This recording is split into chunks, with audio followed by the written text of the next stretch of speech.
He was a man born to rule, a conqueror who never lost a single battle, and a king whose name echoed across continents.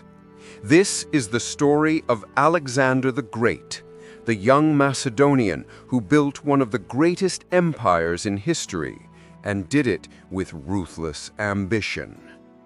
The making of a conqueror. Alexander was born in 356 BC in Pella, the capital of ancient Macedonia. His father, King Philip II, was a powerful ruler who transformed Macedonia into a military powerhouse, and his mother, Olympias, filled his mind with divine destiny, telling him he was the son of Zeus himself. From a young age, Alexander was taught by none other than Aristotle, who trained him in philosophy, science, politics, and the art of leadership. But Alexander's education wasn't just in books, it was on the battlefield. At just 12 years old, he tamed a wild horse no one else could approach, a horse named Bucephalus, who would carry him through countless wars. Even then, people whispered, "This boy is destined for greatness." The king ascends. In 336 BC, tragedy struck. King Philip was assassinated right before the wedding of his daughter. Alexander, just 20 years old, suddenly became king, but the throne was far from secure. Rebellions erupted across Greece. Many thought the young king would fall. They were wrong. With terrifying speed, Alexander crushed the revolts, destroyed the city of Thebes as an example, and forced all of Greece to kneel before him. In less than a year, he united the Greek world through fear and fire. The Persian dream. But Alexander's ambitions didn't end in Greece. His father once dreamed of invading the mighty Persian Empire. Now, Alexander would make it reality. In 334 BC, he crossed into Asia with just 40,000 men, facing an empire hundreds of times larger. At the Battle of Granicus, his army met the Persians for the first time, and Alexander led from the front, charging straight into enemy lines, sword raised, nearly killed in combat. But his courage inspired his men, and Persia's first defense crumbled. The conqueror of empires. Alexander's campaign was lightning fast. City after city fell. At Issus, he defeated King Darius III himself, forcing the Persian ruler to flee, leaving behind his family and riches. The victory was legendary. Alexander now declared himself Lord of Asia. But he wasn't just a conqueror, he was a visionary. In Egypt, he founded a new city, Alexandria, which would become one of the greatest centers of learning in the ancient world. The Egyptians hailed him as a god, yet in his heart, Alexander was far from satisfied. The ruthless march east.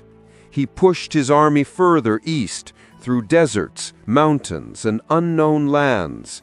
His men began to fear him as much as they followed him.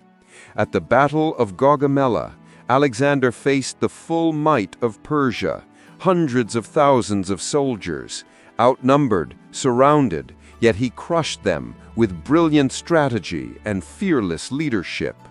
The Persian Empire was no more. Darius fled again, only to be murdered by his own men. Alexander found his body and ordered a royal burial for the man he had once sworn to destroy. He had conquered Persia, but something darker was growing inside him. The God complex. With power came obsession. Alexander began to see himself as a god. He demanded his men bow down before him, a practice the Greeks found blasphemous. When one of his closest friends, Clytus, insulted him, Alexander killed him in a drunken rage. He wept for days afterward, but the ruthless king inside him was already too strong. He married the Persian princess Roxana, adopted Persian customs, and began planning to conquer the edges of the known world. India. Into India. In 326 BC, Alexander marched into India. There, at the Battle of the Hydaspes River, he faced King Porus, a warrior who commanded massive war elephants. The battle was brutal, blood, mud, and chaos. But Alexander triumphed once again. Impressed by Porus's bravery, he made him a ruler under his empire. Yet his soldiers had had enough. After years of conquest, they refused to march any further. The dream of conquering the world had reached its limit. The fall of a legend. Alexander returned to Babylon, the heart of his empire.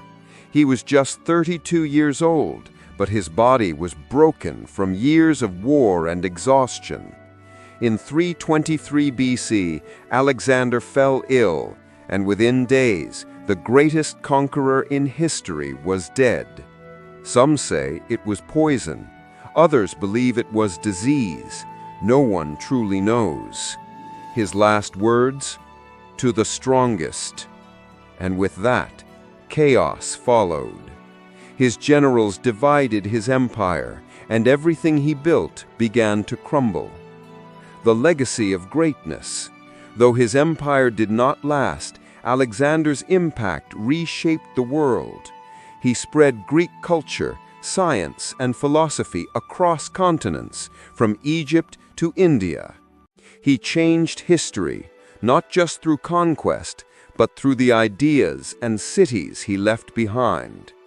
2,000 years later, his name still stands as the symbol of ambition and the price of greatness. Alexander conquered the world, but could not conquer himself. His rise was brilliant, his rule was ruthless, and his death inevitable. Yet his story will echo forever.